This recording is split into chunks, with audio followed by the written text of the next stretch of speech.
أكو شغلة بحياتنا كنا نشترك بيها. الوقت يمشي بدون ما يستأذن، يمر بسرعة وما يوقف على أحد. يمكن اليوم نقول بعدنا صغير، بعد عندي عمر طويل، بس الحقيقة كل دقيقة تروح ما ترجع.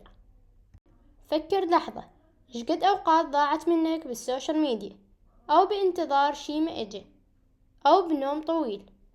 من ترجع تحسبها راح تكتشف إنه هاي الأيام كانت ممكن تصنع بيها إنجاز، تتعلم بيها مهارة، أو حتى تعيش لحظة حقيقية ويا أهلك أو أصدقائك.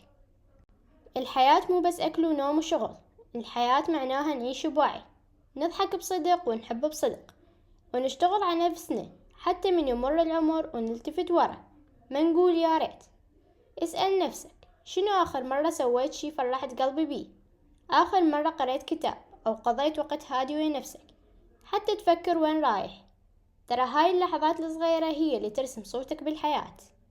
لا تستهين بيوم واحد، يوم واحد ممكن يغير مستقبلك كله. كلمة طيبة ممكن تفتح لك باب رزق، فكرة صغيرة ممكن تصير مشروع عمر، لقاء صدفة ممكن يخلي حياتك أسعد. انت اليوم صاحب القرار، يا أما تخلي الوقت يسيطر عليك وتضيع أيامك، يا أما تستغله وتخليه يرفعك خطوة بخطوة. اتذكر العمر قصير، والوقت مثل الرمى، إذا انفلت من إيدك ما تقدر ترجعه. فلا تضيع يومك على الندم أو الانتظار. ابدأ بخطوة صغيرة اليوم، وخلي حياتك تكون قصة تتباهى بيها قدام نفسك قبل غيرك. وبالنهاية خلي عندك يقين إنه كل دقيقة تعيشها بوعي راح ترجع لك بأضعافها، فرحة وراحة بال.